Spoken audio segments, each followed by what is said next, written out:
Thank you very much, Mr Speaker, and I thank the Minister for the foresight of this statement. Can I open by saying that I appreciate the progress that is being made, and having discussed many of these issues with the Secretary of State and his department, I genuinely believe that he gets it and it is improving the situation. But there is a number of points I would take issue with. The statement touches on the argument for a mandatory levy, but undermines it by saying it would take a year to complete, which reminds me of the old adage which the Honourable Member from Falkirk is often reminding me of: when's the best time to plant a tree? And the answer is 25 years ago. If we don't start now, we will not be any closer a year from now. Or is the Secretary of State suggesting the gambling companies would withdraw their offer? If not, we have nothing to lose by starting the ball rolling now. What we have now is an unacceptable compromise. Any amount that can't be guaranteed can't be budgeted. If we are to provide education, research and support, it can't be done in a piecemeal fashion. We need to employ people, provide training, rent premises.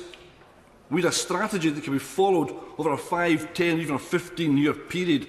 A voluntary levy does not provide that platform. There is no continuity or security. This offers an attempted payoff. It is a bribe. It is to appease the conscience of the gambling industry, and it takes the heat off. I fear it also allows the UK Government to absolve itself of its responsibility. It leaves the commissioning of services to the organisations favoured by the Gambling Commission, who are funded by the gambling industry. That is not a good model for commissioning harm reduction services or education or research. Will the Minister review the role of the Gambling Commission and its funding model to ensure it is effectively regulating gambling companies, including legislating, if necessary, to ensure responsible working practices are in place?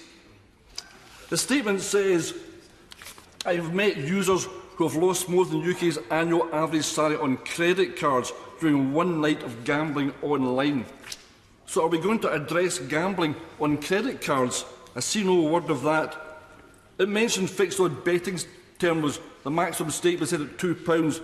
But let us not forget the gambling industry was dragged kicking and screaming to the table on that particular one. I hope the same will not be said about harm reduction in years to come.